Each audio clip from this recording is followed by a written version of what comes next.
Listo, profesor.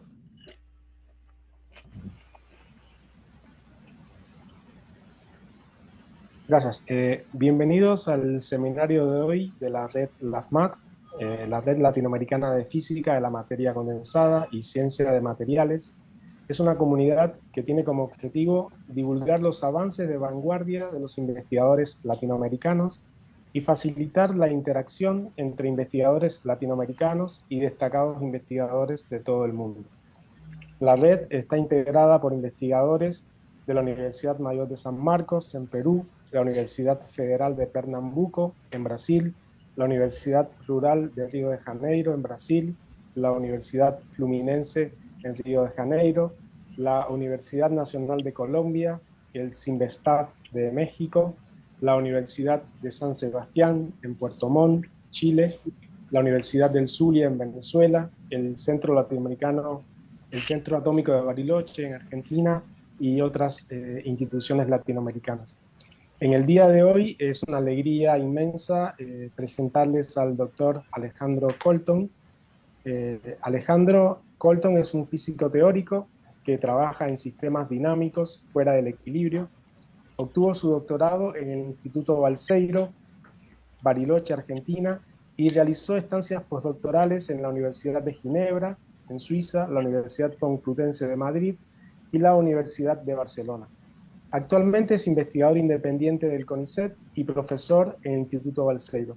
Su investigación se centra en las propiedades estáticas y dinámicas de sistemas fuera del equilibrio, con aplicaciones a sistemas tales como las paredes de dominio magnético y la materia de vórtices en superconductores. El título de la charla de hoy está relacionado con turbulencias en paredes magnéticas impulsadas. Bienvenido, Alejandro. Bueno, muchas gracias por la invitación. Estuve dudando, bueno, si dar la charla en castellano o en inglés. Finalmente me convencieron darle en castellano, pero por supuesto pueden, bueno, al fin están en inglés, pueden interrumpir preguntas en castellano o en inglés. Así que bueno, lo que les quiero contar hoy es un trabajo relativamente reciente que hice en un nuevo alumno de doctorado, que tiene que ver con paredes magnéticas fuera del equilibrio. Bueno, yo soy, bueno, como dijo Alexander, de hecho tenemos el mismo lugar de trabajo, bueno, de Bariloche queda acá, en la Patagonia Argentina, muy cerca de Chile, ¿no? Para tantas montañas ya estamos en Chile. Es un pueblo relativamente chico, muy turístico. Bueno, acá el centro de Bariloche, para los que no conocen, tiene muchos lagos, montañas alrededor. Un lugar lindo para visitar, sí, para los que no conocen. Bueno, lo que voy a tratar de hacer hoy es convencerlos que las paredes magnéticas, digamos, simplemente esas regiones que separan zonas de magnetización opuesta en un material ferromagnético, son un sistema experimental muy interesante para aprender física estadística de no equilibrio, y ese es el enfoque que le damos nosotros, sobre todo. ¿Por qué? Porque, bueno, combina un montón de ingredientes que bueno, hacen que la física sea muy rica desde ese punto de vista. Por ejemplo, las paredes magnéticas son elásticas, fluctuaciones térmicas son importantes, produciendo bueno, una rugosidad en las paredes, mientras que la elasticidad tiende a ordenar, las fluctuaciones tienden a desordenar las paredes. También siempre es inevitable que en los materiales haya algo de desorden congelado, quench disorder, que también produce, bueno, que la pared, su tendencia a ser chata, bueno, destruida, y también se produce lo que se llama anclaje de paredes y bueno, la generación de estados metaestables para las paredes, lo que hace el sistema aún más interesante porque se parece ya a un vidrio. Y bueno, la parte de no equilibrio viene que hay mucho interés en empujar estas paredes, ya sea con corrientes o campos magnéticos, y bueno, y hacer cosas con estas paredes, ¿no? Desde aplicaciones hasta estudiar el movimiento fuera de equilibrio, ahí donde uno no puede aplicar la mecánica estadística de equilibrio. Y bueno, y algo que tiene muy interesante es que nosotros estudiamos paredes extendidas, así que lo que buscamos es esos fenómenos emergentes, esos fenómenos no lineares y colectivos, bueno, que dan lugar a fenómenos tipo scaling invariance, avalanchas y sobre todo universalidad. Es la principal característica que buscamos, ya que en general digamos, no todos los detalles de las paredes magnéticas son relevantes para entender al menos ciertas propiedades. Para fijar ideas de cuál es la fenomenología que estoy hablando, les voy a mostrar acá un video donde, esto es un video experimental donde se prepara una muestra ferromagnética como perpendicular, se la satura en una dirección, por ejemplo negativa, y luego se da vuelta el campo magnético, se pone un campo magnético positivo, y bueno, y ocurre lo que es la nucleación de los dominios con magnetización opuesta, y bueno, por una razón energética, esos dominios tienden a crecer, ¿sí? Para minimizar la energía de todo el sistema.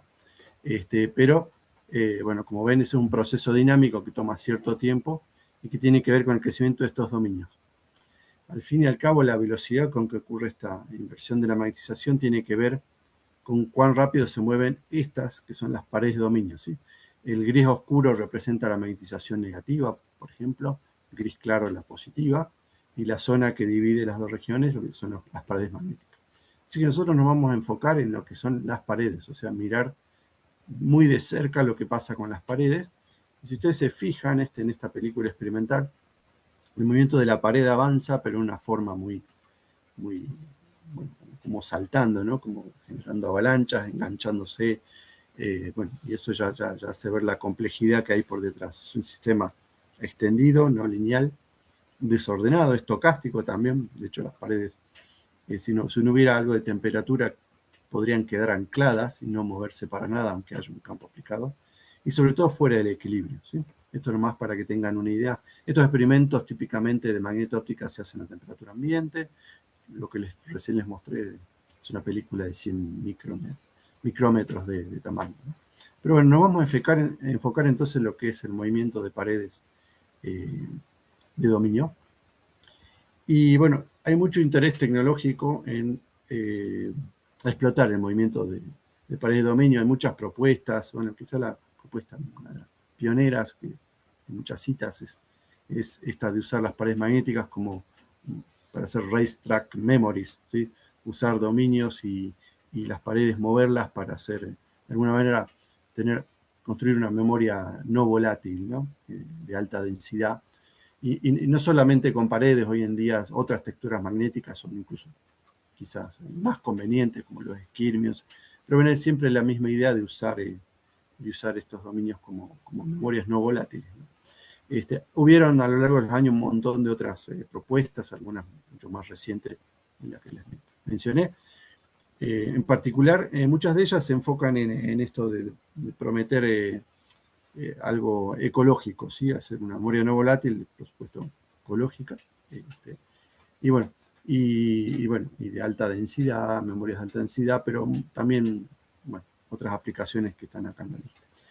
Bueno, a nosotros no nos va a interesar tanto las aplicaciones como de un punto de vista fundamental de la física estadística de no equilibrio. Ese es nuestro punto de vista, ese es mi background, más que el de materia condensada dura, que podría decir. Y la pregunta que nos vamos a hacer es, bueno, primero, ¿cómo modelar mínimamente una pared magnética? Una pared magnética es un objeto, si uno lo piensa, en principio complicado, con muchas cosas de la libertad interna, todo. Pero bueno, a nosotros nos va a interesar hacer un modelo minimal que nos permita responder algunas preguntas, en particular que tienen que ver con la universalidad del movimiento de estas paredes. Por ejemplo, ¿qué gobierna el movimiento? ¿A qué velocidad se mueven? ¿Cómo es la geometría de las paredes? Si uno puede decir algo cuantitativo de eso, qué fenómenos colectivos pueden emerger cuando uno mueve paredes, cuál es la naturaleza de la dinámica no lineal, de eso voy a hablar bastante hoy, y en particular si hay algunas propiedades que sean universales, que sean independientes del film particular que estoy mirando. Y vamos a ver que existen muchas propiedades de esas, existen otras que no son universales, pero hay, lo realmente notable es que hay muchas propiedades que digamos, son universales para una gran familia de sistemas, se cumplen. Así que bueno, le voy a comentar también un poco sobre eso. Si uno piensa en el modelo minimal para una pared magnética, por ejemplo, como esta que está dibujada acá, que es una foto, digamos, de magneto-óptica, uno podría decir, bueno, si la interfase o la pared magnética no está muy distorsionada, uno la podría describir por un campo de desplazamientos U de X de T, ¿no? Donde X es esta dirección. Entonces, básicamente uno puede describir la pared con con un campo de desplazamientos, en este caso unidimensional. Pero sigue siendo un sistema extendido. Ahora, sabemos ya del modelo de Ising, ¿no? De modelos más simples que tienen paredes, que tener una pared cuesta energía, ¿sí? Porque ahí es donde uno paga una energía que es proporcional al perímetro de la pared, ¿no? Si uno piensa en el modelo de Ising, ahí es donde la interacción de exchange, por ejemplo, está más deprimida, uno paga un costo, ¿no? Uno querría o bien que esté magnetizado todo para arriba o bien todo para abajo. Así que una pared es una excitación que cuesta energía y con una energía que es proporcional al perímetro. Entonces yo pongo la energía elástica proporcional, bueno, escrita en términos del campo de desplazamiento, esto es simplemente el perímetro. Y uno, si dice que las distorsiones, estas U, son muy chiquititas, uno puede desarrollar, queda la energía, puede una constante y queda un término que va como el gradiente cuadrado de U. ¿Sí? La típica energía elástica asociada a un campo de desplazamientos elásticos que es U. Ahora, si uno dice, uno usa lo que sabe también fenomenológicamente de que las paredes se mueven de forma sobreamortiguada, directamente la velocidad o la fuerza de fricción, que es eta por la velocidad de la pared, localmente en X, es igual a la, menos derivada de la energía respecto de U. ¿Sí? Esa es la fuerza. Estas son las fuerzas elásticas. Y si uno quiere ahora agregar un campo magnético o una corriente, algo que impulse esta pared, uno puede agregarlo, ¿sí? Acá, y ya tiene una ecuación minimal para una pared, un movimiento sobreamortiguado de una pared. ¿Sí? Bueno, con esto no basta porque típicamente, tiene un término elástico, un término de drive. Típicamente uno no puede despreciar el hecho de que hay fluctuaciones térmicas y hay desorden. Entonces agrega uno un par de términos más, que es una fuerza de pinning o anclaje y un ruido de Langevin que, digamos, imita la interacción con el baño térmico, ¿sí? Esta es una fuerza fluctuante, estocástica, esta es una fuerza cuencheada, ¿sí? Que depende de U y de X, porque el desorden es una función de U y de X, ¿sí? Es distinto en cada punto de la pared. Esta ecuación que está acá es una ecuación muy conocida que aparece en muchos contextos, se llama ecuación de Quench-Edward-Wilkinson. Y bueno, yo por muchos años estudiamos esta ecuación que parece simple, digamos, simple de escribir, pero digamos, es no trivial en cuanto a los fenómenos que pueden emerger. Y bueno, a lo largo de los últimos 15, 20 años, esta ecuación fue estudiada bastante con métodos de grupos de reorganización funcional y algoritmos numéricos muy especiales, eso es lo que más estudié yo. Y en particular pudimos responder a varias preguntas, por ejemplo, ¿cuál es la velocidad de la pared a una temperatura dada en función de la fuerza que uno aplica sobre la pared? Y lo que uno descubre enseguida es que si no hay temperatura, hay una fuerza crítica por debajo de la cual la pared se queda anclada y por encima de la cual se desancla, dando lugar a una transición de desanclaje, que es una transición de fase dinámica, ¿sí? Y a partir de ahí la interfase ya puede superar las barreras que tiene y moverse a cierta velocidad. Esta se llama transición de pinning, desanclaje, y tiene características universales que se pueden describir como un fenómeno crítico. Sin embargo, a temperatura, digamos, cero es bastante ideal, es muy difícil en general en los experimentos con film magnéticos. Yo voy a hablar de film magnéticos, entonces siempre voy a hablar de interfaces unidimensionales. De hecho, las películas que les mostré de film son film muy delgados, de nanómetros de espesor, pero son extendidos en el plano. Bueno, en general es muy difícil llegar a temperaturas muy bajas, entonces en realidad lo que uno ve, en vez de esta curva que está acá, que es 0 hasta acá, infinita acá, uno ve una curva como redondeada, ¿sí? Esta se llama redondeo de la transición de pinning. Y entonces lo que uno ve es que la velocidad ya empieza a crecer a fuerzas muy chiquitas, pero crece de una manera muy lenta, que se llama respuesta de creep o de reptación térmica. Acá empieza a reptar la pared, de a poquito va saltando barreras, ¿no? Por activación térmica, y bueno, cerca de la transición de desanclaje, la interfase gana velocidad y bueno, puede moverse muy rápido, ¿sí?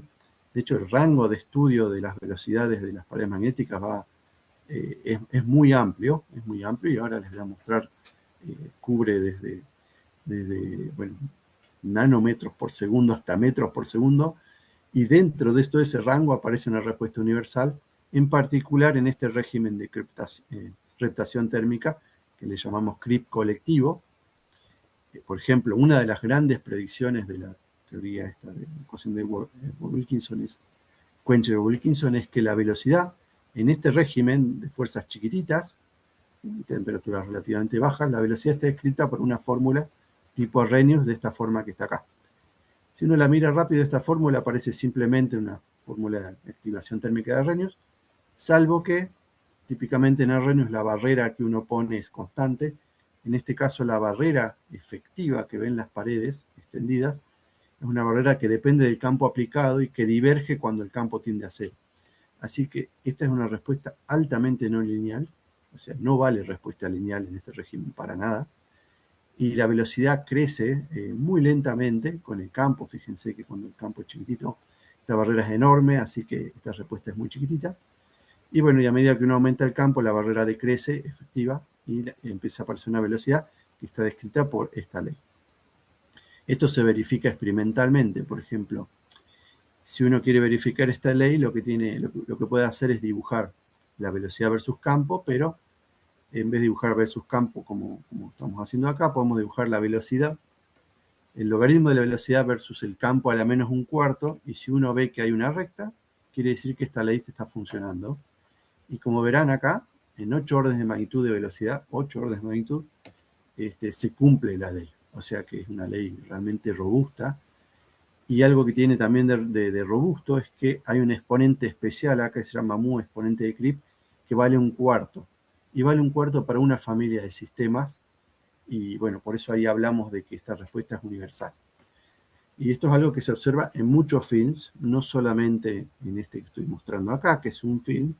Les puedo mostrar, por ejemplo, cómo esta barrera, uno puede poner esto como un exponencial de una barrera sobre T, y uno puede estudiar directamente la barrera efectiva versus H para muchos materiales, y acá, por ejemplo, les muestro cuántos hay, 5 materiales distintos, distinta composición. Como ven, estos films son multilayers de distinta composición, y uno puede, mediante un rescaleo, digamos, conveniente, poner todas las curvas en una curva maestra que muestra que esta barrera es universal con el mismo exponente de Crip mu. Así que hay fenómenos universales en esta teoría del Crip, al menos, que está predicha por una ecuación bastante simple, que es la ecuación de Quench-Wilkinson. Bueno, muy bien. Entonces, esto, digamos, está muy estudiado. Por muchos años yo creí también que con esto uno podía describir, digamos, casi todo lo que uno observa en paredes magnéticas fuera del equilibrio, pero eso no es verdad. Digamos, si uno agarra una muestra con muy poco desorden o una muestra muy angosta, donde la pared no es tan extendida, una vez encuentra que hay un ingrediente, acá puse spicy, un ingrediente muy especial que cambia bastante las cosas y bueno, que tiene que ser considerado si uno quiere una teoría realmente completa. Y, por ejemplo, les muestro uno de esos casos. En este paper, por ejemplo, es uno de los tantos donde muestran una respuesta anómala respecto a lo que uno se espera de la teoría de Quencher-Wilkinson. Lo que se ve es que la velocidad versus campo no tiene la forma que yo les mostré antes, de que es una función que crece suavemente y luego va hacia una respuesta lineal, ¿no? Velocidad-fuerza. No, en cambio, lo que muestran es un pico, como ven acá. O sea, la velocidad crece con el campo, como es de esperarse, pero luego decrece con el campo, lo cual es bastante antiintuitivo, ¿no? Uno empuja más y la velocidad decrece en vez de seguir subiendo. Tiene un mínimo y luego sí crece a campos muy altos. Bueno, este fenómeno es muy anómalo respecto a lo que yo venía contando y no se puede explicar con la teoría simple de Quench-Wilkinson, pese al éxito que tiene esa misma teoría para explicar otra gran familia de fenómenos. Bueno, primero que se dio cuenta cómo explicar este piquito que se ve acá, que se ve en dinámica en muchas paredes. También, bueno, fue Walker. De hecho, este fenómeno se llama campo de Walker y esta anomalía se llama anomalía de Walker. Y la física nueva que aparece respecto a lo que yo les venía contando es que la pared magnética ya no puede ser descrita únicamente por un campo de desplazamiento, pero sino también tiene que tener en cuenta que la pared tiene grados de libertad internos, y si uno no los tiene en cuenta no puede explicar este fenómeno de Walker. Ahora les voy a contar cómo es que uno puede extender la teoría a este tipo de paredes. Bien, bueno, acá por ahora este grado de libertad interno lo voy a representar por un color porque va a ser como una fase. O sea, aparte del campo de desplazamiento vamos a ver que existe un grado de libertad interno, lo vamos a llamar phi, ¿sí? Que se comporta como una fase, así que bueno, acá la vemos en colores. Bueno, ¿y por qué? ¿Por qué sabemos que hay mucho más que la posición de la pared? Y fíjense, esta es una pared típica, ¿no? de libro, una pared de blog, una pared de Enel, ¿no? Que separa la magnetización para arriba, la magnetización para abajo, y hay una zona, ¿sí? Donde uno pasa de arriba para abajo, la zona donde transiciona, uno dice que la pared está ahí. Pero como ven en la pared de blog, la pared no está solamente determinada por su posición, sino también por una quiralidad, porque uno puede pasar de arriba para abajo girando en un sentido o en el otro. Eso le da una quiralidad a las paredes, ¿no? Lo mismo pasa con las paredes de Enel. Y eso ya a uno le da la pauta de que la posición de la pared no es suficiente para describir una pared. Uno necesita otro grado de libertad para describir al menos esta quiralidad, ¿sí? Pero estas son paredes estáticas, ¿sí? Estas son paredes que uno ve en los libros, ¿no? Uno puede derivar el perfil, o uno puede calcular el perfil. Nosotros nos va a interesar qué pasa cuando ponemos campo y ese perfil, bueno, puede cambiar y hay que describirlo. Y de hecho, ese perfil va a moverse y estas flechitas, que es la magnetización local que describe el micromagnetismo, van a cambiar en el tiempo a medida que la pared se mueve. Entonces, el primero que se dio cuenta cómo hacer el cálculo fue Walker, que acá está, Lawrence Walker, digamos, hace bastantes años, y uno de los papers pioneros es este de 1974, donde él estudió una pared de blog con un campo magnético aplicado, sin desorden y sin temperatura. O sea, vamos a sacar los ingredientes esos que yo dije que eran muy importantes para concentrarnos en el fenómeno de grado de libertad interna. Bueno, lo que hizo Walker fue muy astuto porque las ecuaciones del micromagnetismo que están escritas acá son las de Landau, Dirichlet, Gilbert, es una descripción mesoscópica que describe el campo de magnetización en el film por un campo vectorial, porque la magnetización es un campo vectorial, que tiene esta forma, hay un torque, ¿sí? Que hace precesar la magnetización, y hay un campo efectivo que tiene que ver con el campo externo, pero también con campos internos, y hay un término de damping que lo propuso Gilbert, y una constante muy importante, se llama constante de Gilbert, que es la que determina cómo esta precesión termina por hacer que la magnetización se acomode en la dirección de campo efectivo, ¿sí? Para minimizar la energía. Así que esta es la teoría, si uno quiere, de Ginzburg, Landau o el micromagnetismo, ¿no? Pero bueno, esta teoría es muy difícil de resolver porque uno tiene que resolver un campo vectorial en este caso en dimensión 2, y no solo eso, sino que este campo efectivo deriva de una energía que contiene muchos términos, que son términos de exchange, de anisotropía, el término Zeeman, que tiene que ver con el acoplamiento con campo externo. También hay términos magnetostáticos, y esto es solamente un ejemplo. Hay para un material con anisotropía perpendicular, uno puede agarrar otro material y los términos pueden ser un poco diferentes. Así que es muy complicado de resolver esto, sobre todo a la hora de, si uno está interesado en describir la dinámica, es mejor derivar un modelo que en vez de describir la magnetización, describa directamente la ecuación para la pared magnética. Entonces uno se concentra en el objeto de estudio. Y eso es lo que hizo Walker. Walker propuso un ansatz para la pared en movimiento, ¿sí? Un ansatz inspirado en la asunción de equilibrio. Y al proponer el ansatz, lo que propuso es nuevos grados de libertad. En vez de trabajar con M, propuso trabajar con una pared chata, eso lo supuso por simplicidad, una pared chata cuya posición es U, ¿sí? Y que tiene un grado de libertad interno que le llamó phi, ¿sí? Y dejó libre U y phi, ¿sí? Para esa pared chata. Como es una pared chata, solamente basta con 2 grados de libertad, porque ahora uno no tiene que describir qué pasa a lo largo de la pared. Entonces lo que hizo es propuso ese ansatz, lo metió en estas ecuaciones, que son las ecuaciones de Landau, Dirichlet, Gilbert, y derivó nuevas ecuaciones para los 2 grados de libertad internos. Es una reducción dimensional increíble, porque pasa de un campo bidimensional a solamente dos variables que describen la pared. Y si miran las ecuaciones son muy simples, son remarcablemente simples. De hecho, la ecuación para phi parece una partícula en un potencial periódico con una fuerza, y la ecuación de U, sabiendo la solución a phi, uno la puede obtener. La ecuación de U es la que me dice cómo se mueve esa pared chata.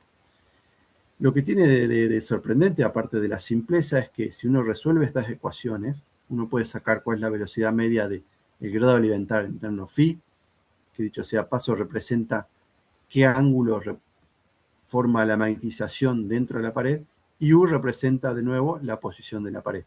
Si uno saca el valor medio de U en el estado estacionario bajo un campo H, lo que obtiene es esta curva de velocidad, ¿sí?, que está acá, que tiene una subida, un pico, una bajada y una subida de nuevo, que se parece mucho a las que le mostré recién del experimento, ¿sí? O sea que este modelo simple de Walker ya predice este fenómeno, que bueno, se llama anomalía de Walker. De hecho, este campo donde la velocidad tiene este pico se llama campo de Walker, y marca como una transición dinámica entre un régimen que se llama no precisional. ¿Por qué? Porque para estos campos uno puede ver que la fase, ese grado de libertad interno que tiene la pared, está fija, y a partir de este campo esa fase empieza a girar, o sea, empieza a precisionar. Entonces, mientras la pared se mueve, la fase interna de la pared rota, entonces entramos a lo que se llama el régimen precisional, ¿sí? Entonces, bueno, eso describe muy bien, digamos, al menos cualitativamente, este tipo de experimentos. Bien, entonces, bueno, de nuevo, esta teoría por ahora no tiene en cuenta ni desorden ni fluctuaciones térmicas, y si uno quiere hacer algo más realista debería incluirlos. Bueno, está la gran pregunta si esos efectos destruyen esto o no lo destruyen, o en qué medida lo destruyen, ¿no? Es una pregunta, una medida abierta para cada muestra. Bueno, entonces, digamos, el modelo Walker es bueno porque explica estos fenómenos también, pero tiene un problema grave, y es que Walker supuso una pared chata y no mostró que era, digamos, esa suposición era autoconsistente. Entonces, ¿cómo uno podría hacer para ver si es consistente? Bueno, uno tiene que hacer de nuevo, derivar un modelo para la pared, pero ahora dejando que la pared fluctúe a lo largo ¿no?, de su perímetro. Y eso se puede hacer, y el primero que lo hizo fue Chenky, también hace tiempo. Y lo que encontró es algo muy curioso, y es que cuando él hizo eso, propuso un modelo ahora de pared que pueda distorsionarse, él dijo, acá hay un problema grave, porque el hecho de que la velocidad de la pared de Walker tenga un régimen acá de movilidad diferencial negativa, implica, con argumentos muy generales, que una interfase plana no puede ser estable acá. Y les voy a contar por qué. El argumento es muy sencillo y lo podemos pensar así. Imagínense, bueno, esta es la curva que uno espera para una pared chata. Uno puede pensar que una pared muy grande, con pequeñas distorsiones, está formada por pequeños segmentos de paredes chatas, ¿sí? Por ejemplo, entonces, este segmento de pared chata tiene un campo magnético que va a ser el mismo sobre cualquier punto, pero a su vez se suma una fuerza elástica que tiende a trazar, ¿sí? Es como si el campo efectivo sobre esta porción azul, digamos, el segmento de pared, fuera más chico que, por ejemplo, en este segmento, ¿no?, en esta partícula roja. ¿Por qué? Porque el campo efectivo, acá, digamos, la elasticidad tendería a sumarse al campo. Pero si ahora suponemos que estos campos efectivos son tales que la roja está acá y la azul está acá en la curva, fíjense que lo que dice esta curva es que esta partícula se debería mover más rápido que la roja, la partícula azul se debería mover más rápido que la roja, y eso significa que esta perturbación inicial tendería a crecer en vez de decrecer, ¿sí? Entonces acá hay un problema. ¿Por qué? Porque cualquier distorsión, por más chiquita que sea, de una pared chata, llevaría a bueno, una amplificación de las distorsiones de la pared. Así que no es consistente una pared chata. Si uno hace el mismo argumento, uno agarra una pared chata, la distorsiona un poquito y se va a una región donde la velocidad diferencial o la derivada de la velocidad respecto al campo es positiva, no tiene ese problema y uno puede mostrar que cualquier perturbación tendería a suavizarse, ¿sí? ¿Por qué? Porque partículas que se mueven, bueno, que tienen esta curvatura acá, tendrían que moverse más rápido que las que tienen esta curvatura, y por lo tanto, acá sería estable, la pared chata acá sería estable y acá sería inestable.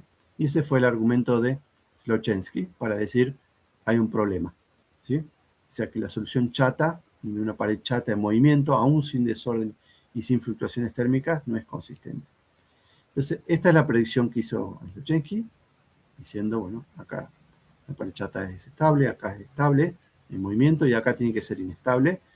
Y bueno, esto es lo que nosotros nos preguntamos si estaba bien, porque el argumento es realmente bastante heurístico, bastante simple, digamos, y el mismo Slowensky hace mucho tiempo dijo, sin embargo, este modelo de pared corrugada que estoy proponiendo es muy heurístico y una solución rigurosa es necesitada para esto.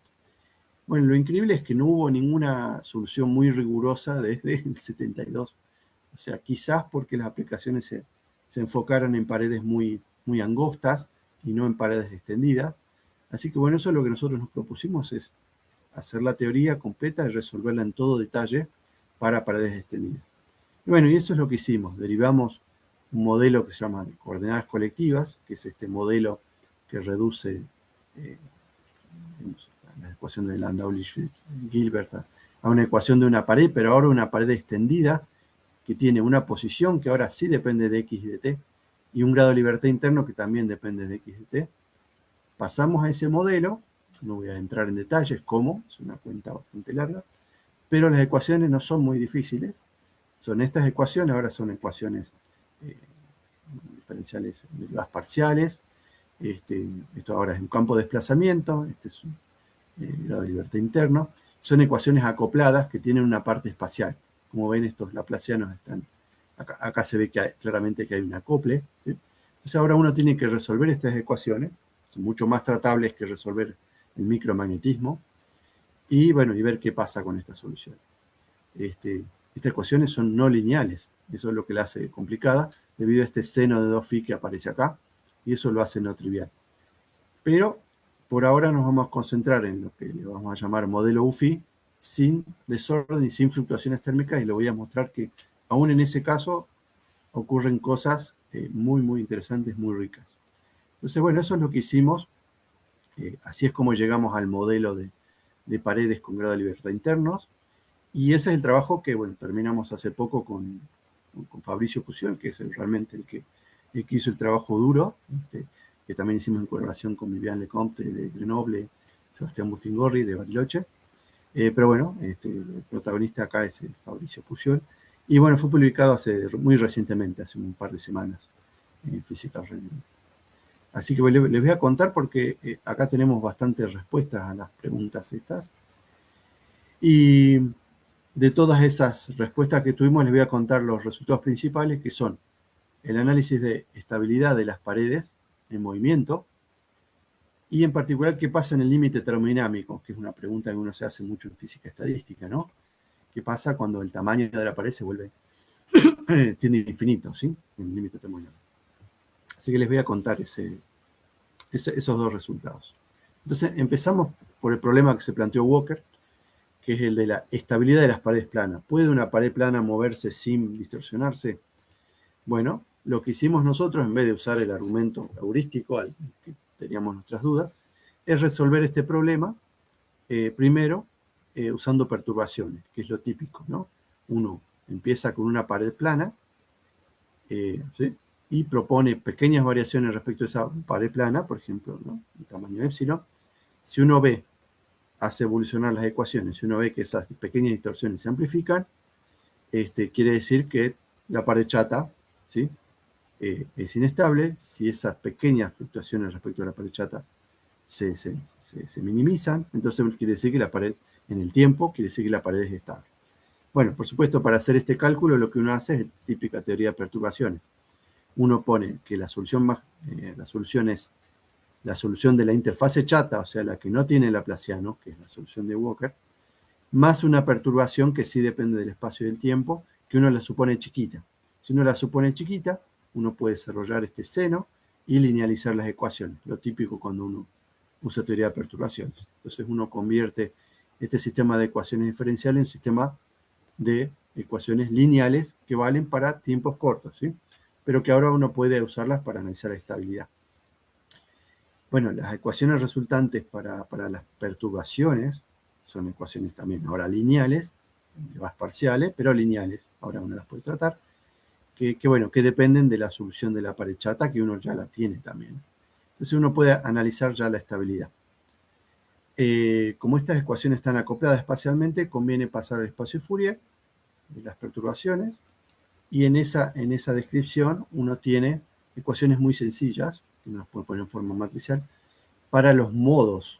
Uno tiene ahora dos variables que uno puede escribir en modos de Fourier, y tiene que resolver al fin y al cabo todos los modos quedan desacoplados en sistemas de 2×2, uno para el grado de libertad de traslación y otro para el grado de libertad de fase, el grado de libertad interno, pero son ecuaciones lineales, o sea, muy simples de resolver en principio, ¿sí?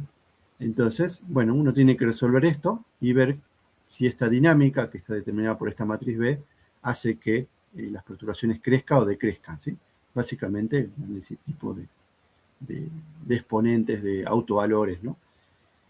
Sin embargo, hay un pequeño problema, y es que esta matriz solamente para campos chicos es independiente del tiempo, entonces es un sistema autónomo. Para campos más grandes uno entra en régimen precisional, esta φ1 empieza a girar, y uno entra en un régimen, en un sistema lineal no autónomo, y uno tiene que tratarlo con más cuidado. Así que veamos qué pasa. Entonces, para el primer régimen de movimiento de la pared plana, el régimen no precisional, este sistema es autónomo, así que toda la estabilidad de estos modos está determinada por los autovalores. Entonces uno directamente calcula los autovalores de esta matriz, que son complejos, pero si uno encuentra que la parte real de esos autovalores es negativa, quiere decir que la solución de este sistema, que siempre es una exponencial, porque soluciones de ecuaciones de sistemas lineales son siempre exponenciales, ¿no? Como ya saben. Pero bueno, si la parte real es negativa, quiere decir que cualquier condición inicial, cualquier perturbación va a decrecer, y si la parte real es negativa, quiere decir que esa perturbación va a caer a cero, y va a querer decir que las paredes planas son estables. Y ese es el resultado que obtuvimos. Obtuvimos que los autovalores todos tienen parte real negativa en este régimen. Así que bueno, resuelta el problema de acá, tal como predecía Slowachenky con argumentos heurísticos, ¿sí? Ahora, bueno, pasemos a este régimen, que es el régimen precisional.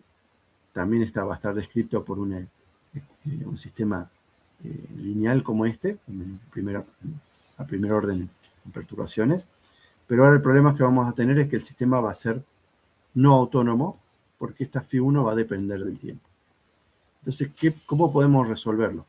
Bueno, ahora es mucho más difícil. Ya no podemos usar autovalores. De hecho, los autovalores no nos sirven para un problema donde la matriz depende del tiempo. Por suerte, esta matriz depende del tiempo a través de φ1, que es una función periódica en el tiempo. O sea que esta matriz es periódica en el tiempo, y podemos usar lo que se llama teoría de Floquet. Teoría de Floquet es básicamente una teoría que me permite resolver un sistema lineal cuando la matriz depende del tiempo, pero en forma periódica, ¿sí? De hecho, es una teoría que se usa mucho, sobre todo para resolver sistemas cuánticos. Pero acá lo vamos a usar para un sistema que es totalmente clásico, ¿sí? Así que bueno, lo que tiene bueno la teoría de Floquet es que nos da el marco matemático para resolver la ecuación, y en particular nos da también el marco para calcular lo que sería el equivalente de los autovalores, son los multiplicadores de Floquet. Si encontramos que estos multiplicadores de Floquet tienen un módulo, que también van a ser variables complejas, más grande que 1, quiere decir que la perturbación va a crecer en el tiempo. Si es menor que 1 el módulo de esos multiplicadores, va a querer decir que esa solución va a decrecer en el tiempo.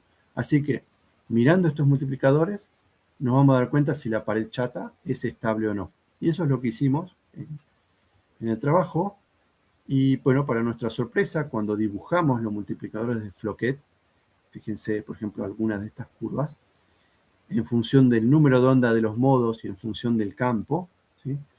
Lo que hicimos acá es dibujar el valor del multiplicador Floquet en las regiones donde el multiplicador es más grande que 1, y directamente pusimos blanco cuando era menor que 1. ¿Sí? Entonces lo que nos encontramos es con estos lindos dibujitos con plumas o parecen lenguas, ¿no? Y tiene un significado muy, muy claro. Si uno separa a un campo magnético por acá y mira el modo con vector de onda kappa por acá y uno le pega al blanco, quiere decir que ese modo es estable. ¿Sí? Ahora, si uno sube acá, quiere decir que para el mismo campo, este otro modo, que tiene un vector de onda más grande, es inestable y quiere decir que la pared se va a volver inestable porque ese modo va a crecer inicialmente ante cualquier perturbación. Bueno, y encontramos que estos diagramas son universales en el sentido de que dependen solamente de un parámetro, que es el parámetro de Gilbert. ¿Sí? Así que bueno, eso lo hace muy interesante como respuesta.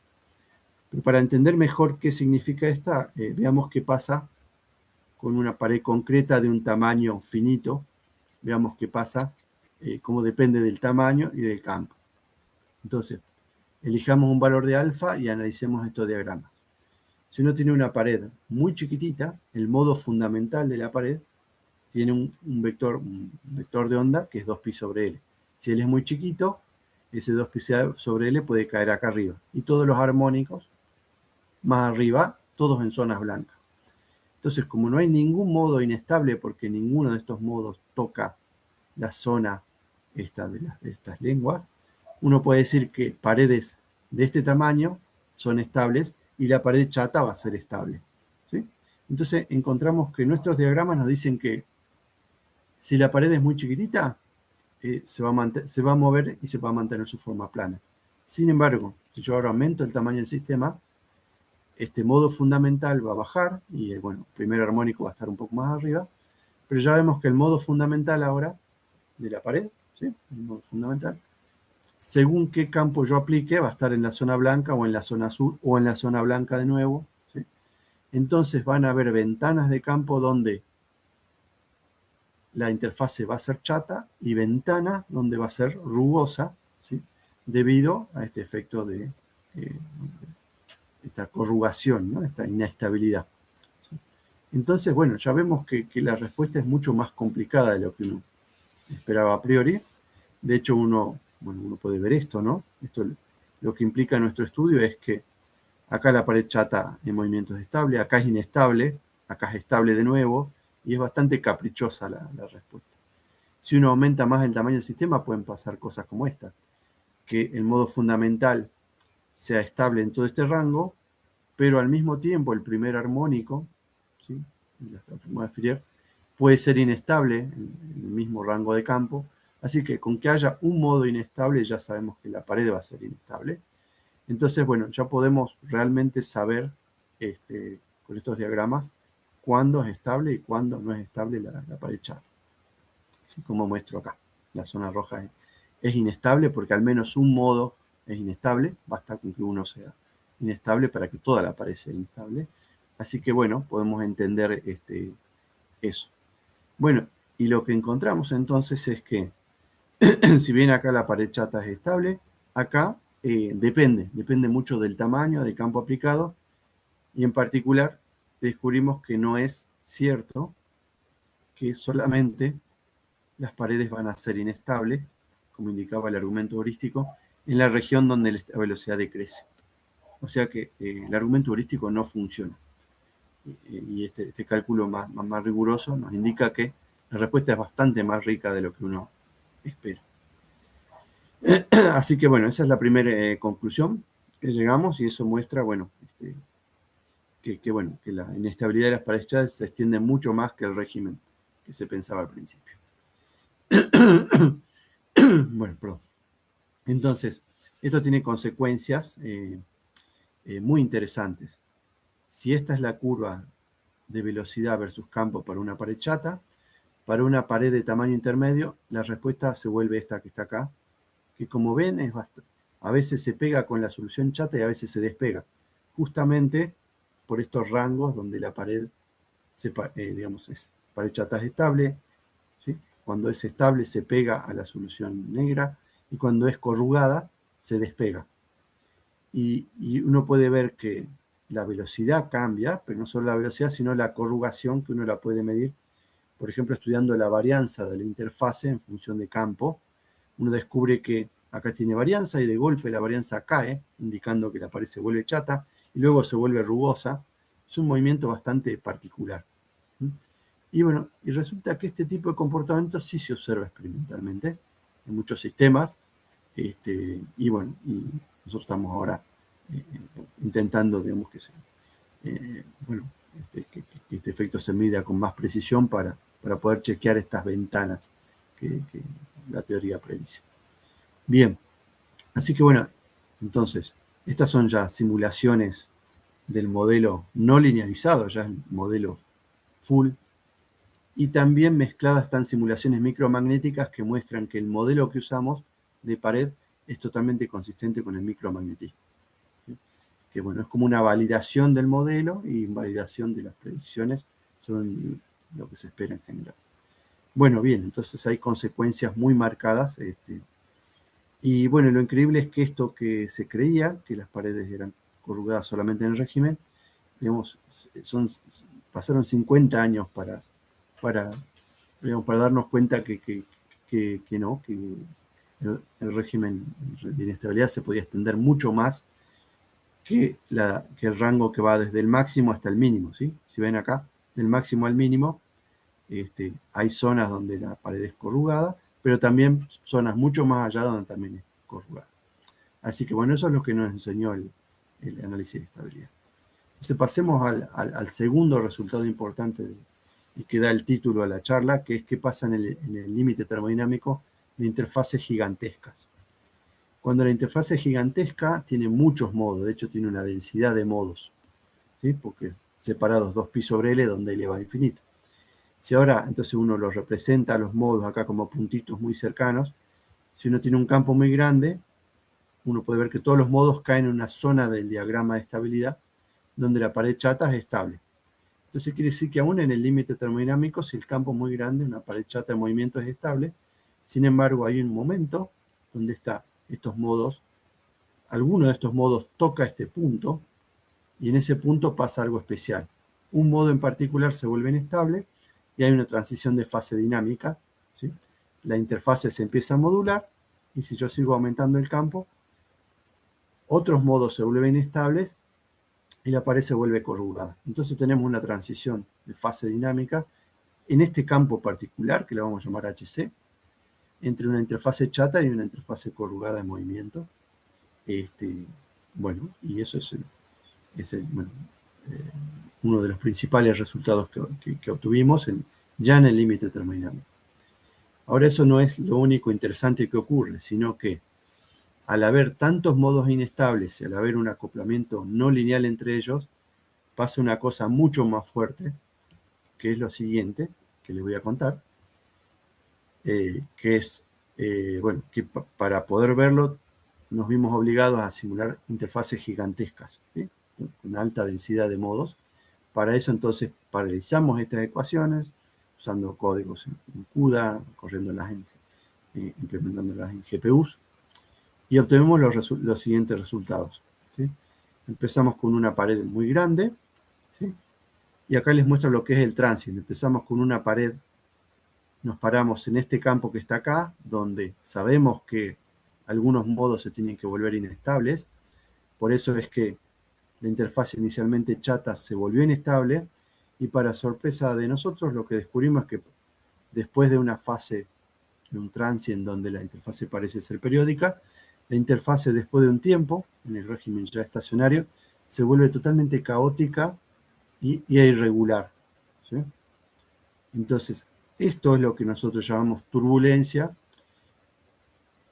Acá tengo que aclarar que acá estamos centrándonos, esta pared se está moviendo y nosotros nos estamos centrando en el sistema de centro de masa de la pared, la estamos siguiendo. En ese régimen estacionario donde la pared se mueve a una determinada velocidad, la geometría de la pared es muy irregular, no se puede predecir, digamos, exactamente, y es caótica, ¿sí? Tanto U como Φ, que se muestra acá como colores, que es el grado de libertad interno, varían de forma caótica, y ese es el estado estacionario en este régimen. O sea, Para campos grandes, la interfase chata es perfectamente estable, chata y quiral, y en este régimen la interfase se vuelve corrugada y ya no es quiral, ya no podemos decir que sea quiral, porque quiral quiere decir que el color este se mantiene uniforme, y al no mantenerse uniforme ya sabemos que solamente hay segmentos de quiralidades distintas. Entonces decimos que es una pared no solo caótica y aquiral, ¿sí? Entonces la transición de fase es muy, muy importante, muy, muy marcada, y eso pasa en el límite terminal.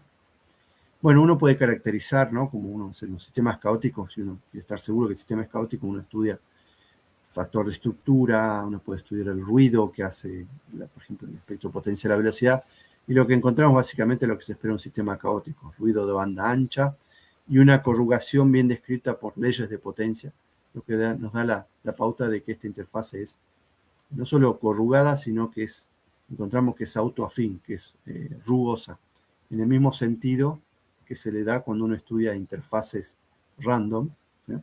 De hecho, encontramos que la interfase se describe por una clase de universalidad de interfase rugosa que se llama de Edward Wilkinson, que no hay que confundir con Quench y Wilkinson.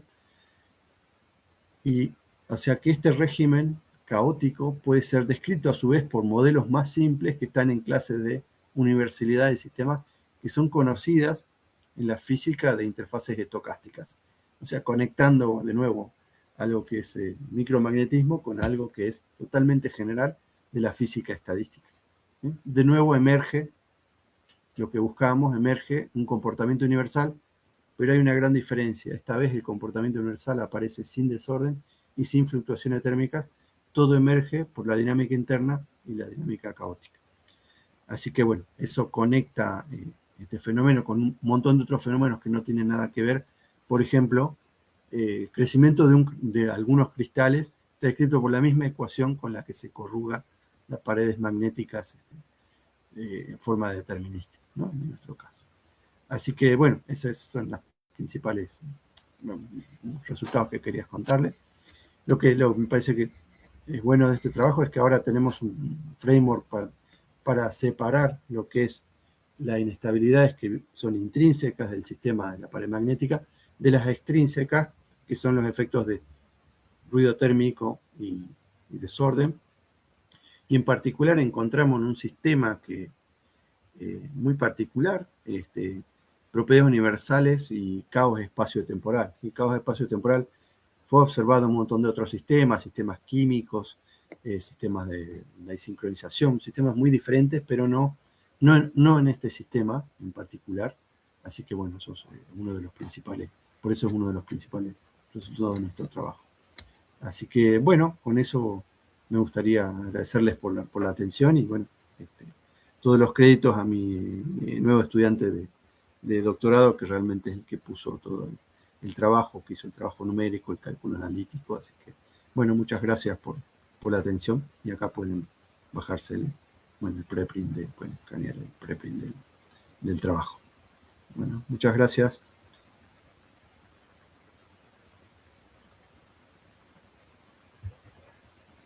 Muchas gracias, Alejandro. La verdad que muy lindo trabajo. Ahora pasamos a la ronda de preguntas.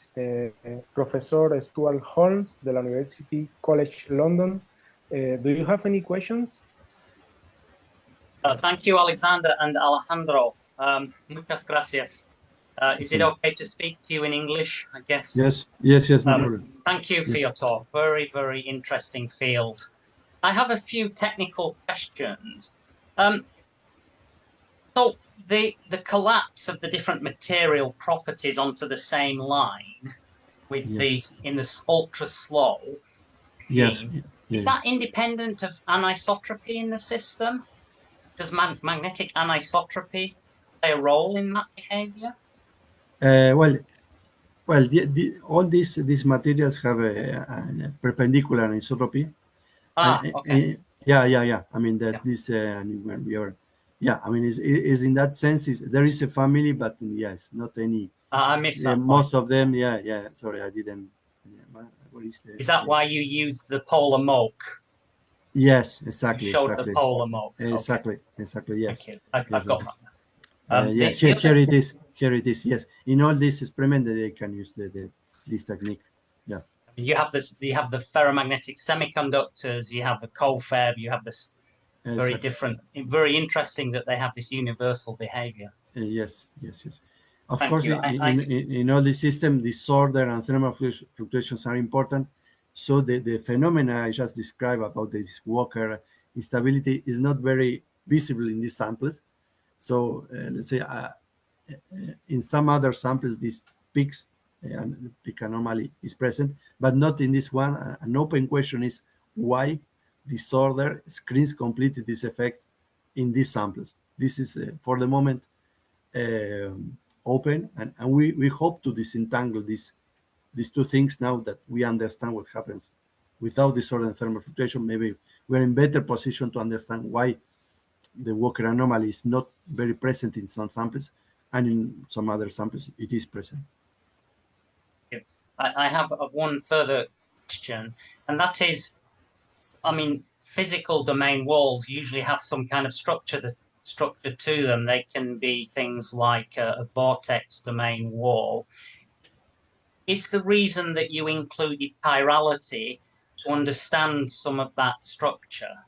Did I understand that correctly? Yes, I mean, yeah, we didn't study that type of domain walls. We focus just in this extended and, in fact, extended and not very distorted domain walls for the moment. But yes, I mean, in order to explain all in general all these kind of walls and magnetic structures, you need the internal degree of freedom. You cannot just describe the domain wall as in Kripke theory just by the position, which is actually a good model depending what is the question you're asking. But yeah, I mean, you need chirality and an extra degree of freedom. And of course, the general theory is difficult to do. We just focus on univalued, displacement fields and also internal degree of freedom field. But if we have loops, and overhangs or plasticity in domain walls, which is observed also, we don't have a theory. I mean, we don't. It's too difficult. Yeah. Magnetism is very difficult, I know.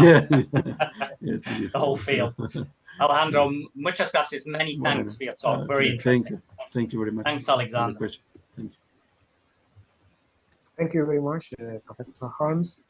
Y ahora le damos la palabra al profesor Isaías de Oliveira, de la Universidad Federal Rural de Río de Janeiro, quien está haciendo una estadía actualmente en la Universidad de San Marcos en Perú. No, ya estoy en Brasil. Volviste ahora sí. Bueno, Isaías, ¿tienes alguna pregunta? Sí, solamente una duda. La duda es que, bueno, yo no conozco muy bien la área, pero en tu primera ecuación, la ecuación más general, usted coloca muchos termos, pero na hora de solucionar, no trabaja con estas.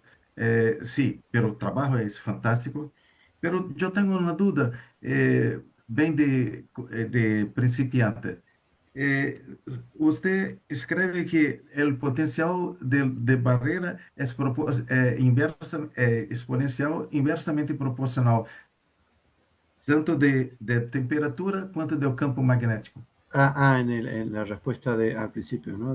Sí, bien compuesto de todo. Sí, en lo primero, sí. Acá, esta es la predicción, esta predicción. Sí, esto. Yo sé que esto es muy inicio, pero ¿cuál es el mecanismo que usted puede escribir que el potencial es la temperatura y el campo magnético tienen la misma dirección, por ejemplo? Ambos destruyen el potencial cuando crece, tanto la temperatura cuanto el campo. Sí.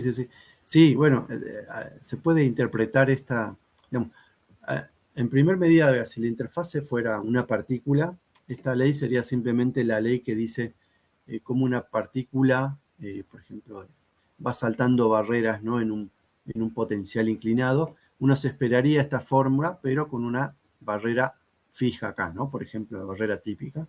Esa es la ley de Arrhenius. Esa ley, claro, no aplica a la pared extendida y uno tiene que hacer una teoría mucho más sofisticada, bueno, que lo que uno encuentra es que esa barrera se vuelve efectiva y depende de cuánto uno inclina ese, ¿no? Porque es como, digamos, la pared de movimiento es como una partícula cayendo por un potencial desordenado, pero al tener grados de libertad, digamos, más grado de libertad, esa barrera ya uno no la puede fijar, sino que hay que resolverla, y uno descubre que depende inversamente con el campo. Y la manera de entender por qué pasa eso es que este sistema, cuando el campo tiende a cero, es, bueno, en el caso, digamos, estático, es un vidrio, o sea, es un sistema que tiene muchos estados metaestables separados por barreras infinitas, ¿sí? Tal como uno espera para un vidrio, una interfase se comporta así. Entonces, el hecho que esta barrera diverja cuando H tiende a cero indica que este sistema es un sistema vidrioso. Cuando uno pone un campo, esa barrera, bueno, decrece un poquitito y ahora con algo de temperatura uno puede esperar que en un tiempo muy largo al principio, por una fluctuación térmica, uno pase la barrerita, ¿no? Y bueno, esa es la interpretación que uno hace, pero no, derivar esta ley no es tan fácil, aunque hay argumentos con los dedos, tipo teoría de nucleación y crecimiento. De hecho, es muy parecida a la teoría de nucleación, en el sentido de que uno sabe que si uno tiene una interfase anclada, para hacer que la interfase avance, no basta con mover un pedacito, a veces uno tiene que mover un pedazote de la interfase, que se llama un droplet, y recién ahí uno puede hacer que la interfase avance como un todo y arrastre al resto de la interfase. Bueno, tiene mucho que ver con esa teoría de nucleación y crecimiento de la forma de esta ley. Es una fórmula, digamos, para justificarla rigurosamente es complicada, pero bueno, esa es la idea intuitiva, ¿no? Pero todo sale digamos, de esta teoría, ¿no? De este modelo de Quench en World Wikis. Pero bueno, sí, esa es digamos, la intuición que hay detrás de esta ley de Crip, que bueno, de nuevo, funciona muy bien para muchos materiales, salvo para esto que conté hoy, que o tiene un poco de desorden, o las interfaces no son tan extendidas, y uno ve otras anomalías que no aparecen en esta descripción, ¿no? Uma outra pergunta é sobre na equação anterior a esta, que tem todos os termos, você mostra o termo de Pini, pero Sí, você acá. não, sim, o Sí. termo de Pini. Você tem uma forma analítica para esta equação, não? Porque você não No, claro, aclara. sí, eso es verdad, no lo aclaré. A este nivel es bastante fenomenológico, digamos, lo que uno propone. De hecho, esto uno directamente no parte del micromagnetismo, simplemente parte del hecho de que la interfaz es un objeto elástico y uno espera que el desorden en el material ancle esta pared de alguna manera, y eso uno lo pone como una fuerza de anclaje, que uno supone que esa fuerza de anclaje es de tipo descorrelacionada, ¿no? En las dos direcciones, que es lo que uno supone si hay impurezas en el material o modulaciones de anisotropía, o bueno, el desorden en general uno espera que sea una función descorrelacionada, y eso es lo que uno pone acá, pero de todas formas fenomenológica, y después uno hace predicciones, compara con experimento, y si funciona dice, bueno, la suposición no fue tan mala porque me da un resultado bastante universal. Si uno tuviera defectos que no son descorrelacionados, de hecho, la solución es parecida, pero cambian los exponentes, cambia la clase de universalidad. Entonces eso le da la pauta a uno de que, bueno, que la teoría está funcionando para describir eso. Pero el exponente, por ejemplo, este mu, que es un cuarto, en la mayoría de los films que nosotros estudiamos, indica que este desorden es descorrelacionado. O sea, indirectamente ya nos está diciendo que nuestra suposición fenomenológica inicial es correcta. Pero estos modelos son, de nuevo, totalmente fenomenológicos. No están derivados directamente desde el micromagnetismo, aunque uno quizá podría con mucho trabajo llevarla a este tipo de ecuación. De hecho, bueno, en esta ecuación uno está despreciando todavía el grado de libertad interno que es sobre el tema sobre el que hablé hoy. Pero uno podría, bajo ciertas aproximaciones, despreciando ciertas cosas, llegar a esta ecuación. Y este término de pinning vendría de alguna manera del micromagnetismo. Por ejemplo, cuando yo les mostré acá, este es el micromagnetismo, muy complicado. Ahora, cualquiera de estas constantes en un material real, K, A, podría depender del espacio, ¿sí? Porque los materiales no son perfectamente homogéneos. Y a la larga, ese término es el que justifica el término de pinning de paredes que les mostré acá. O sea que uno mete toda esa inhomogeneidad en este término, en esta fuerza. Pero bueno, por supuesto una simplificación muy grande, pero uno puede llegar a justificar la inclusión fenomenológica de un término como este desde el micromagnetismo, ¿no? Bom, Sí, sí. desejo que essa teoria, sua teoria dure também 50 anos, pelo menos. No sé. Bueno, No. gracias. No, bueno, hay mucho, digamos, hay muchos detalles. Yo creo que es simplemente un paso para, digamos, los experimentos. Ahora lo que faltaría es trabajar con la posición de la pared, su grado de libertad interno, agregarle temperatura y agregarle desorden. Y ahí sí uno creo que estaríamos en mejor posición para explicar lo que se ve en situaciones realistas, ¿no? En eso estamos todavía de a poquito. Muchas gracias, Alejandro. No, bueno, gracias por las preguntas. Gracias, Isaías. Ahora le damos la palabra al profesor Augusto Moreira, de la Universidad Federal de Pernambuco. Augusto, ¿tiene alguna pregunta? ¿Me escutam? Sí, se escucha. Sim. Bela charla, parabéns. Não é minha área de pesquisa, pero tenho uma curiosidade. Me parece que essa superfície ela pode ser descrita por geometria fractal. ¿Tienes outra teoria que pode abordar este problema? Apenas uma curiosidade. Gracias. Sí, de hecho, bueno, a ver, no sé si entendí bien la pregunta, pero a ver, lo que encontramos al final, que es cómo es la geometría de estas interfaces, en este caso, a ver, perdón que pase rápido acá, pero el resultado final, lo que encontramos es que la fase, bueno, a ver, acá voy a mostrar cómo es la interfase ya en movimiento. La geometría de esta interfase, que parece random, puede ser descrita por exponentes del tipo fractal, de hecho por un exponente de rugosidad, que tiene que ver con fractalidad. Pasa que estas interfaces no son fractales, son autoafines, quiere decir que uno puede, los fractales uno hace un zoom, ¿no? y ve estadísticamente lo mismo. En estas interfaces lo que uno tiene que hacer es un zoom pero anisotrópico y ve exactamente lo mismo, y ahí puede definir un exponente, que se llama exponente de rugosidad, que es, digamos, de hecho, el estudio es similar al exponente fractal.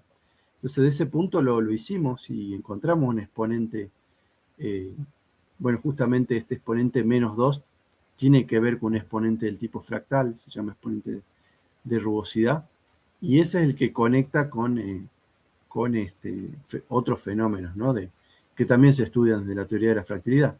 De hecho, acá puse, bueno, la tapa de un libro muy conocido de fenómenos muy generales de crecimiento de interfaces, no necesariamente magnéticas, sino crecimiento de cristales, por ejemplo, también muestran interfaces rugosas. Y en este tipo de estudios uno se concentra en medidas geométricas generales tipo exponente de rugosidad. O sea que sí se puede, y de hecho usarla es muy buena idea porque estos exponentes son robustos y dicen cosas generales sobre estas interfaces.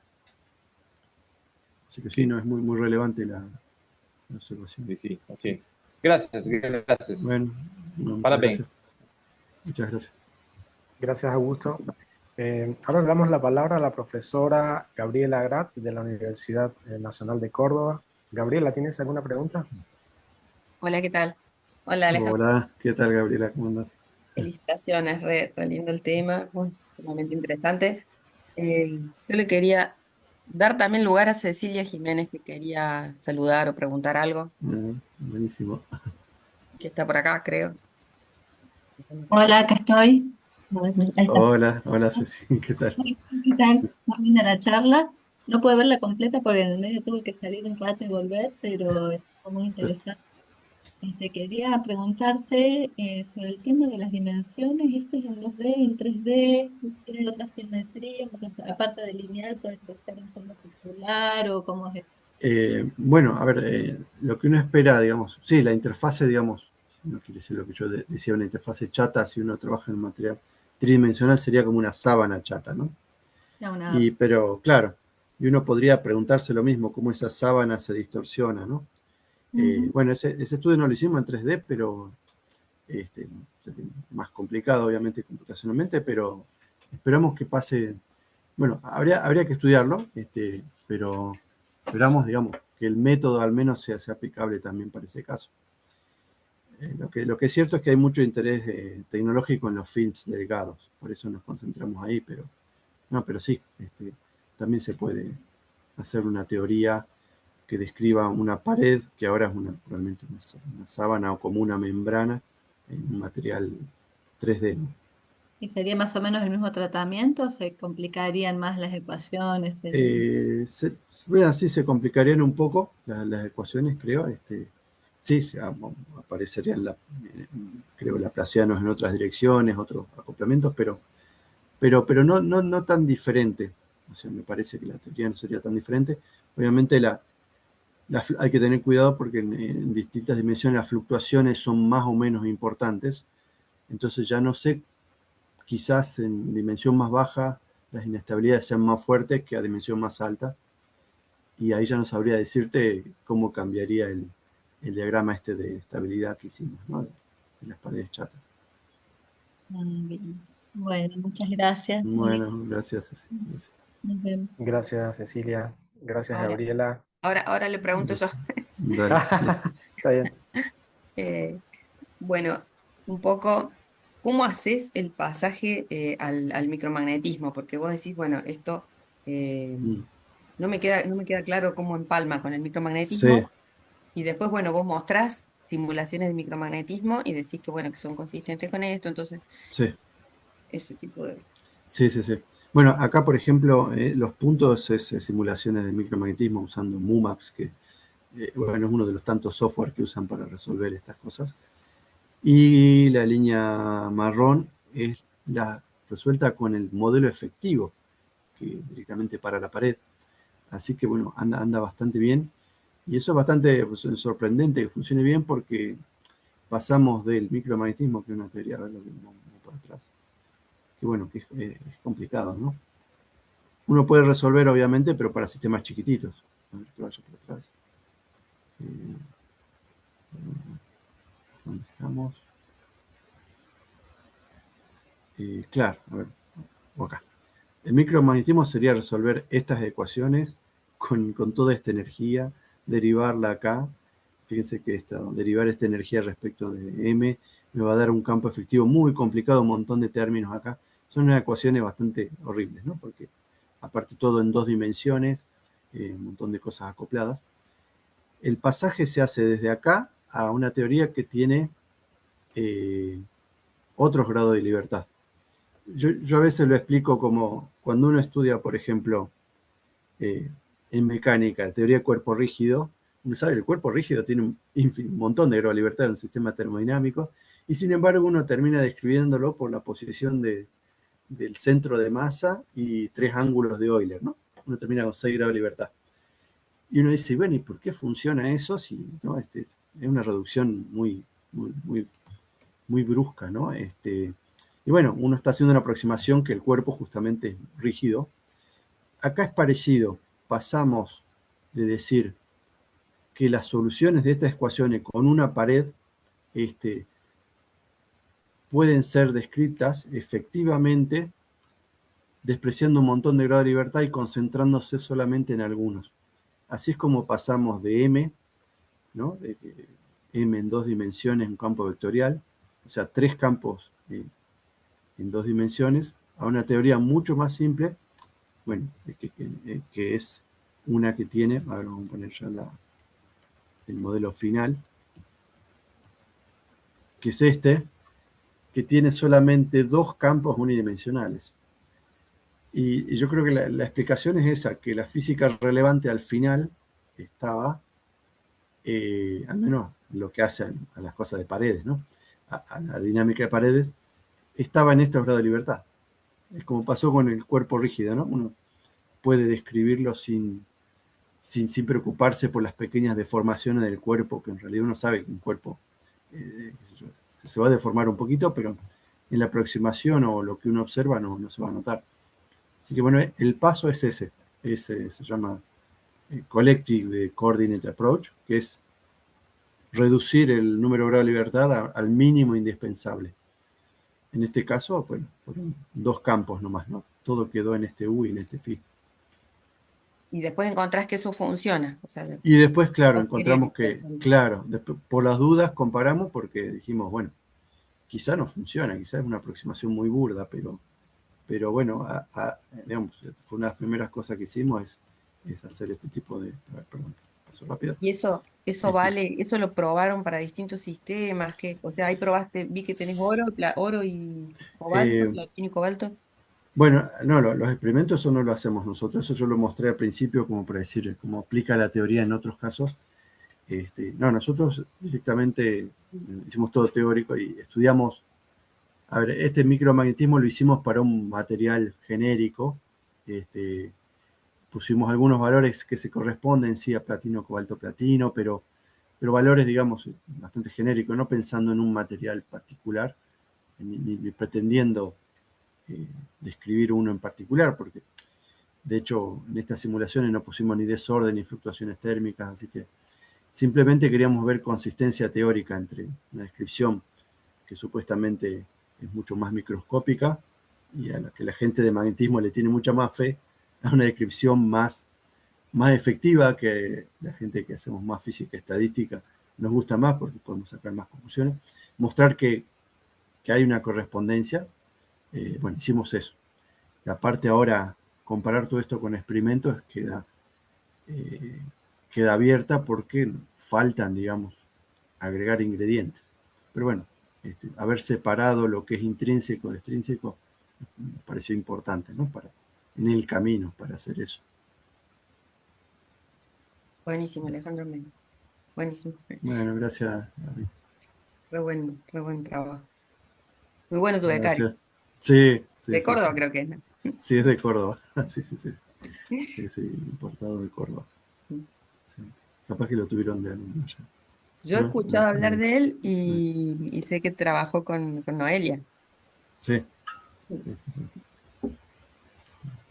Algo del padre, ¿estudió el padre? ¿Será el padre? El otro Capaz que lo tuve de alumno en algún momento, pero no me acuerdo. Sé que sí hay un Puciole, pero algo tiene que ver, pero no es no sé bien cómo es el Creo que parentesco.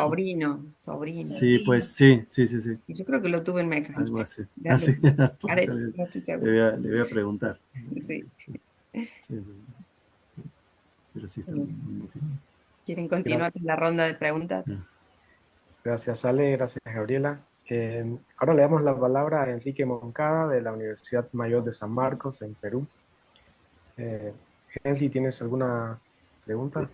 ¿Qué tal? Es Henry. No, Enrique es la traducción al español, pero mi nombre es Henry. Pero, Alejandro, una curiosidad. Tú muestras en la simulación los bordes, pero, por ejemplo, cuando hacen los modelos de Giesenburg-Landau Equation y los de Grey-Stock, en 2 dimensiones se ven como ondas de propagación. Sí, no sé si tú en el modelo que has hecho solo estás mostrando el borde o en verdad también se generan ondas y bueno, evitas mostrar eso de ahí. Sí, no, eso está fuera de la... Si fuera un tipo, por ejemplo... Sí, está fuera de la descripción, digamos, nos concentramos nada más que en la pared, en los grados de libertad de la pared. Pero sí, hay experimentos, por ejemplo, que ven que cuando la pared se mueve hay ondas de spin y cosas más complicadas que no las tenemos teniendo en cuenta. Estamos despreciando. eh, sí, pero bueno, pero sí, ese tipo de cosas sí están en el micromagnetismo, pero se ve que son chiquitas porque los resultados no encajan bien, ¿no? Yo cuando muestro, por ejemplo, bueno, esta curva que estoy mostrando, en las simulaciones micromagnéticas están todos esos efectos, no están prohibidos. En nuestro modelo efectivo sí están prohibidos porque nos concentramos directamente en los grados de libertad de la pared. Pero bueno, eso nos da la pauta de que lo que despreciamos al menos no es tan importante en esta situación. Quizá en otra situación sí sea importante y bueno, ahí ya no valdría nuestra teoría, nuestro modelo. Oh, ok. Ok, y otra cosa, solo por curiosidad, por ejemplo, en las ecuaciones de Gray-Stock, por ejemplo, se utilizan números de bifurcación para generar patrones. Eh, Acá no pasa eso, ¿cierto? No utilizas nada de esos números, No. Tendría que verlo eso, no. Oh, ok, ok. Sí, no. Ok, ya, Sí, gracias, bueno, gracias. pero sí uno puede verlo también desde el punto de vista de, sí, Oh, ok, sí, ok, de gracias. bifurcaciones, eso sí. Ok, ya. Muy interesante la presentación. Bueno, Muchas gracias, gracias. Henry. Muchas gracias. Gracias, Henry. No sé si alguien más tiene alguna pregunta.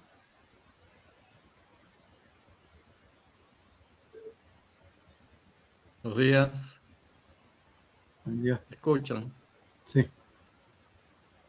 Bueno, bien interesante la charla. No soy especialista en estos temas, pero trabajo digamos, con cristales y estudios de comportamientos dinámicos, ¿no? Interacciones con la luz, a veces con campos magnéticos, pero en materia condensada, ¿no? Ya Ujú. estamos hablando de cristales ya micrométricos.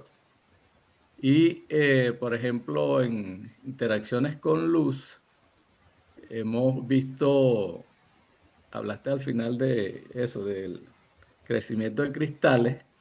Vemos, Ujú. por ejemplo, que hay una cara al inicio de la interacción que es completamente lisa, ¿no?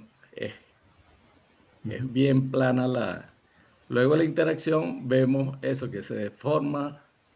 En ese caso, hablemos de, no sé si podemos hablar de pared o superficie, Sí. y se deforma el sistema, ¿no? Ujú. Empieza a convertirse rugosa la superficie, nosotros decimos le salen chichones, Sí.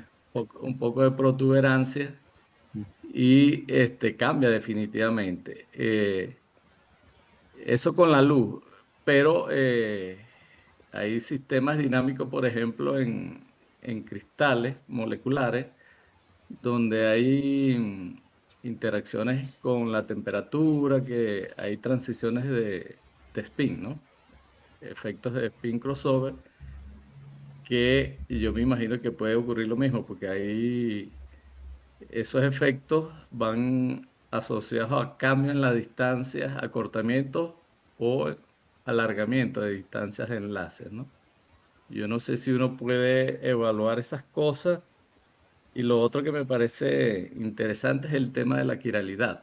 Ujú. Ahí tú hablas de que la transición de los dominios es quiral, ¿no?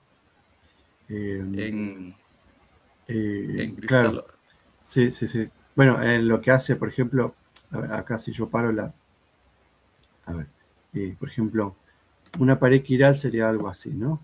Una pared chata quiral es una pared que es chata, como se ve acá, y la fase interna, la magnetización dentro de la pared, es siempre la misma a lo largo de la pared. Ahora, esa quiralidad se puede mantener fija, y la pared entonces uno dice que es quiral, o puede pasar como pasa acá, que se rompe en pedazos de distinto color, y forman estos defectos que se llaman líneas de Bloch, que marcan cambios de quiralidad en la pared, o sea que se vuelve a quirar la pared, ¿no? Este, O sea, pierde me- esa... mencionaba lo de la quiralidad porque me parece interesante. Hay algunos estudios sobre superficies quirales, ¿no? Sí, sí, sí. No, y hay mucho interés porque el aspecto topológico de esto viene mucho por este lado. Por ejemplo, ahora que está muy de moda el estudio de skirmions, un skirmion es básicamente una pared magnética que se redujo, pero una pared quiral que se estabiliza y que se reduce hasta un tamaño muy chiquito y no se puede reducir más. Y forma ese objeto que se llama skirmion, ¿sí? Que bueno, que está estabilizado gracias a esta quiralidad que se mantiene robusta en ciertos materiales, ¿no? O sea que el estudio de estas cosas sí es súper importante, no solo acá, sino en un montón de otras cosas que son robustas, Sí, tan como protegidas. Sí.